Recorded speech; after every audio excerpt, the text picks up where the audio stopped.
Now, it seems that one of the top lines from that was the pledge to look at whether or not to strengthen gun laws here in Australia, including, for example, restricting or limiting the number of gun licences that people can have, as well as a database, a register in which people would be tracked on in terms of their gun control and their gun licences.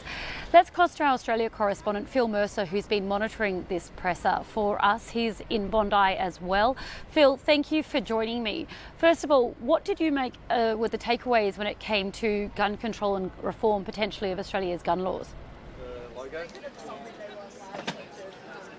Well, there seems to be a real appetite in the top tiers of government here in Australia for stricter gun control measures. Now, what happened here at Bondi less than 24 hours ago was Australia's worst mass shooting since the mid-1990s. In 1996, 35 people were murdered by a lone gunman in a place called Port Arthur on the island state of Tasmania. That prompted the government of the day to bring in very strict gun control laws.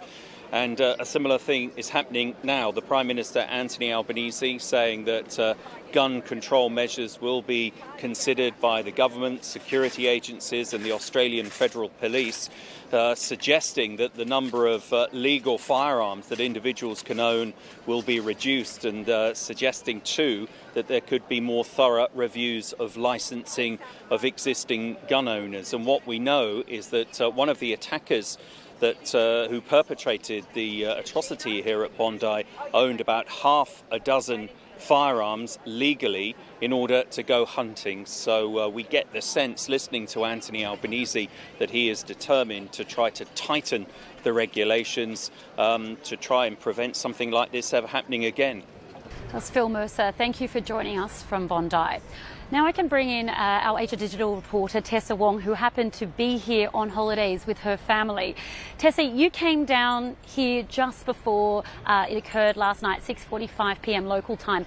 Tell us, what was the ambience like? What was the mood like? That's right, Katie. So I was here with my family and we were just like many thousands of other people, a beautiful day at Bondi, and you know, as we were going back to the rented apartment that we've got here, you know, I passed by the event, and what I saw was a really lively, festive event. It had just started. Loud music was booming from the speakers across the beach. There were children playing, old and young attendees at the festival, and you know, there's lots of activity stations. There was a stage set up as well, so it looked like to be a very lively event. And in fact, we almost stopped by just to check it out, but we decided to head back.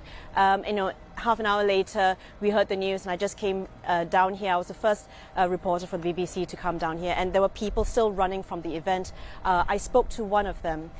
He told me that he was at the event with his two children when he heard gunshots. He fell to the floor with his children, looked up, and he saw the two shooters on the footbridge that's just right behind us there. And then he and his children managed to escape, but sadly many did not. It must have been terrible scenes to have seen, and I understand as well your husband was down getting a pizza and could hear the shooting. What has been the feeling like? Here now in Bondi we can see people holding Israel flags, kippahs. It is very, very somber, very, very quiet. What has the mood been like? That's right. I took a walk down the main stretch earlier along the beach. You know, it's a beautiful day here again, and what, you know, you would usually see lots of people on the beach, in the sea as well, surfing. Hardly anyone on the beach, hardly anyone in the sea. All the shops on the main stretch have been shuttered except for a few. You know, so clearly, you know, there is an air of lingering anxiety, shock, uncertainty. Many people are mourning. You know, just, you know, off the camera here, there is an impromptu memorial that's been set up by a primary school. Lots of people have been coming here, laying bouquets of flowers, you know, condolence cards as well. And you're right, I've seen people arrive here draped in Jewish flags, Israeli flags, wearing kippahs. Clearly they're here to show signs of solidarity with the Jewish community as fellow Jews. Tessa Wong, thank you for your reporting there. Now we can cross to Scott Farlow. He's a Liberal Party member and a Shadow Minister in the New South Wales Legislative Council. Thank you for joining me, Scott. First of all, I'm not sure if you were listening to that press conference by Anthony Albanese, but of course the leader of your party, the Liberal Party, Susan Ley, has been very critical about what the Prime Minister has done when it comes to combating anti-Semitism. What do you make of that, and do you think what is being done now is enough? Well, look, unfortunately, yesterday showed that nothing is enough. What happened on Bondi Beach yesterday was an absolute tragedy and the worst of fears that our Jewish community in New South Wales and across Australia has had for some time. They have been calling out that anti-Semitism has been growing after October 7, and sadly, they haven't been listened to. I think yesterday shows that anti-Semitism in Australia, unfortunately, has gotten a foothold, and we saw the absolute worst of it yesterday on Bondi Beach. There have been calls from the Jewish community, as you say, for something to be done. We had a report earlier this year that found many felt unsafe. Now, all leaders calling for unity and calling for there to be no copycat or acts of retribution.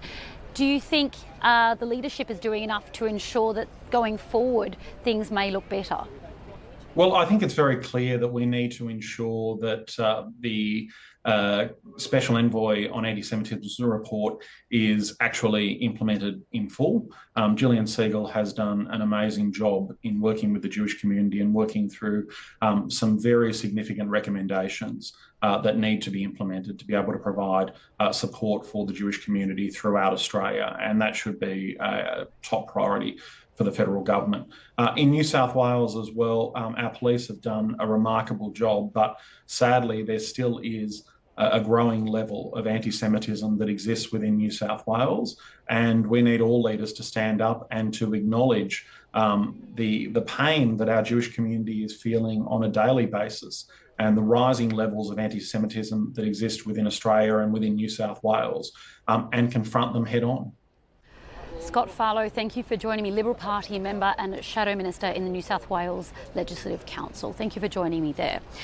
Now, that is the view from here in Australia, but there has been views across the world. Many leaders have expressed their condolences. President Trump, for example, called the incident terrible. We've also heard from Israel's Prime Minister Benjamin Netanyahu accusing Australia's government of fueling anti-Semitism by recognising a Palestinian state earlier this year. Our correspondent, Lucy Manning, was at one of the events in London that was held in order to increase patrols around synagogues and in Jewish communities.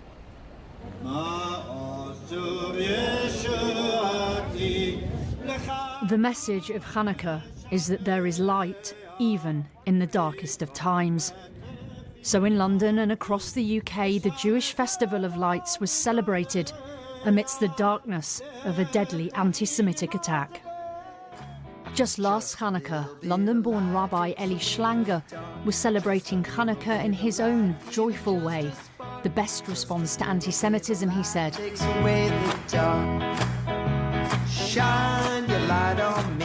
His British family told the BBC people should spread light in his memory.